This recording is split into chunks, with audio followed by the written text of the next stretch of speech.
La mutuelle d'épargne et de crédit Jàppo Suqali Rewmi, MEC JSR de Pikine Djeddah Thiaroye Kaw est le fruit de la mutation de la CLEC, la Caisse locale d'épargne et de crédit, créée sous l'impulsion du projet de lutte contre la pauvreté, le PLCP, en octobre 2003. Elle a été portée sur les fonds baptismaux par d'éminents acteurs du développement local, comme Ali Sow, le premier président du conseil d'administration, les délégués de quartier Feu Magatte Fall, Aboussi, Fatou Bintou Sané, la première gestionnaire. Né sous sa forme actuelle le 10 avril 2005, son nom renvoie aux valeurs de solidarité et d'entraide qui doivent servir de socle pour développer l'action salvatrice servant de levain pour susciter l'émergence du pays dans son ensemble. Sa mission principale est de contribuer à l'amélioration des conditions économiques et sociales de ses membres en les offrant des produits financiers et non financiers avec un meilleur rapport coût-prix. képp koo xam ne daal da ngay liggéey soo ñëwee présenté wu ak groupement yi dañuy liggéey ak ñoom dañ leen di financé ñu liggéey remboursé waat ñu noonu la ñuy def ñëpp la ñuy liggéey góor jigéen mag ndaw képp ku am métier daal boo ñëwee dañ lay financé nga liggéey wonde sa projet bu dëgër. La création de la MEC JSR s'inscrit en droite ligne dans les stratégies de réduction de la pauvreté initiées par l'État du Sénégal au début des années 2000. À ce jour, la MEC JSR demeure la seule mutuelle qui a survécu parmi les 120 implantées à Dakar par le projet de lutte contre la pauvreté. Aujourd'hui, grâce à sa bonne santé financière et sa politique d'épargne et de crédit, la mutuelle a su élargir son champ d'action avec l'élargissement de son rayon d'action dans les communes de Pikine Est, Yeumbeul Sud, Jaxaay Ñakk Lorab Parcelles dans le département de Rufisque. De 2006 à 2012, la mutuelle fonctionnait sur fonds propres et avec une seule caisse, une seule agence. Et on utilisait même la comptabilité manuelle. Là, on a contracté avec le Centre de traitement informatique du Sénégal, le CTISN, qui a mis à notre disposition un système d'information et de gestion. Ensuite, on a eu à chercher des partenaires qui ont répondu vraiment favorablement à l'appel de la mutuelle. Les performances réalisées au cours de ces dernières années se mesurent principalement à travers le dynamisme dans la mobilisation de l'épargne et dans l'octroi de crédits aux sociétaires. En effet, de 2010 à 2018, le cumul de l'épargne des sociétés s'élève à 844 180 764 francs CFA et celui des prêts alloués à 3 691 337 000 francs CFA. Le taux d'épargne des sociétaires est évalué à 73,1% et le cumul des revenus distribués aux ménages est estimé à 492 660 000 francs CFA pour des impôts et taxes de 3 936 880 francs CFA.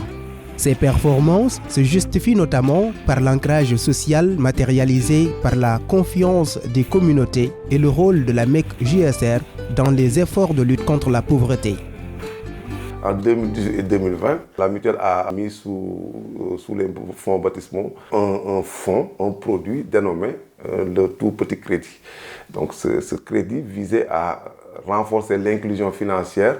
à participer à l'éducation financière aussi des femmes et des jeunes. Donc depuis lors, les femmes sont initiées à l'épargne, elles sont initiées financièrement, elles sont initiées dans la comptabilité. Et aussi, on les a même poussées à épargner, à avoir la culture de l'épargne. Et depuis lors, il y a des plans d'épargne projets qui sont ouverts pour les fêtes de famille, les grandes fêtes au Sénégal, comme la Tabaski, la Korité, comme les fêtes de Noël, les fêtes de Pâques, comme la rentrée scolaire. Le satisfecit délivré par les bénéficiaires illustre parfaitement de l'impact de la MEC JSR dans l'amélioration des conditions d'existence des populations locales, notamment des femmes qui bénéficient de lignes spécifiques de crédit pour soutenir leur autonomisation. ba ma dalee liggéey ci Jàppo Suqali Rewmi ba jonne yàlla tey maa ngi gis sama bopp tabax naa sama kër pap benn bâtiment bu ensemble benn bâtiment maa ko tabax ci Jàppo Suqali Rewmi laa ko amee ci liggéey bi may def samay xale yi ñu ngi jàng am na koy def collège am na koy def lycée bu weer deewee dañuy fay xale yu ndaw yëpp ñu ma leen dugal ci jardin bi lépp ci jàppoo suqali réew mi la ndax nangu liggéey ak ñoom moo waral ma am li ma am ci jàppoo suqali réew mi. personnellement mutuelle bi amal na ma njëriñ parce que même bu fekkee ne nekkul le fait que weer dee ngay fayeeku sa xaalis parce que di nga ci am benn connaissance benn expérience boo xam ne amoo ko woon par exemple ci xaalis te am naa ko ci xam nga déjà paquetage mënoo ko woon soo ñëwee fi da ngay mën a xam ni ñuy paqueté xaalis calcul bi day gën a yomb ci yow xam nga te en plus nag su weer deeyee wax dëgg yàlla su ma jotee samay salaire dina ma mën a fajal samay soxla dew ma ci kenn ñaan wax dëgg yàlla léegi loolu moom personnellement man amal na ma ko dinaa ci dimbale samay waajur dimbale ci samay njaboot ak sama borom kër. mutuelle bi ñi nga xam ne ñoo ko sosoon di ay mag dem ba retraité jox ko xale yi nekk ci nag favoriser ko boole ci ñëpp nag bokk ci léegi ba ñëpp xaj ci xale yaa ngi ciy liggéey mag ñaa ngi ciy liggéey ndaw ñaa ngi ciy liggéey mosuñ cee gis benn loo xam ne naqari nañu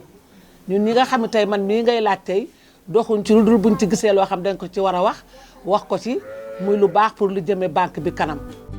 La densité de son réseau de partenaires et surtout la confiance de ses partenaires aux actions de la MEC GSR témoignent parfaitement de la pertinence du modèle économique et surtout son alignement avec les politiques nationales en microfinance. dafa am ñaari façon de paiement am na journalier am na kii par weer classique su fekkee groupement bi ñëw am na boo xam ne la koy jox nga koy bëccëg mooy bi ne ci marché yi bi ngeen doon def ak agent yi day dem financer leen plus de 3 millions ñu koy encaissé chaque jour dañuy dem terrain encaissé ko ñu versé heure bu matee 2 mois yu refinancé leen boobu amul caution amul frais de dossier amul dara photocopie carte d'identité nga indi ak caution solidaire boobu moom lay am bu dee crédit classique bi dañuy monter 10 personnes yi defal leen caution solidaire caution tamit apport ñu dugal 10% frais de dossier 3% ñu financé leen leen différé 1 mois ñu fay ko ci 6 mois. ñoo ngi tudd groupement Takku yu Géej on est 6 personnes suñu financement bi passé finance nañu 18 millions yi ñun 6 personnes yi ñoo koy géej te dañoo jox 18 millions yi ñu jël ko jox ko plus de 100 et quelques personnes di leen ko financé te chaque jour ñun dañuy dem di encaisser ñooñu suñu kii bi encaissement 2 mois la durée bu durée 2 mois nga finance bu jeexee nga financé waat nit ki. groupe bu jigéen ñu bari lañ mais ku nekk ak secteur bi ngay xëy man ak ñi may àndal ñu ngi xëy secteur bi ñuy wax Caaroy Mesere fa la ñuy encaissé di fa encaissé plus d'une centaine de personnes ñuy collecté chaque jour dinañ dem encaissé dugg ci terrain bi encaissé clients yi ñëw versé ko. Au final, dans un contexte national marqué par la recrudescence du phénomène Barça ou la Barsac, le modèle de la MEC GSR se présente comme une alternative crédible pour apporter une réponse structurante et durable, notamment en offrant des opportunités d'emploi aux jeunes par l'encadrement et le financement des startups et autres projets porteurs. Depuis 2007 ba léegi maa ngi liggéey ak banque mutuelle Jàppoo wax dëgg yàlla dañu may jàppale saa su nekk saa bu ma bëggee prêt su ma yeexee dem sax dañu may woo di ma proposer pour nga def prêt ba li ma mujjee innové lii yu bees yii yëpp daanaka ñoom ñoo ma jàppale lebal ma xaalis may liggéey di rembourser te duñu ma sonoon ci dara daal waaw loolu daal moom xam naa ko ci banque bi baax na daal te mi ngi jàppale jeunes yi.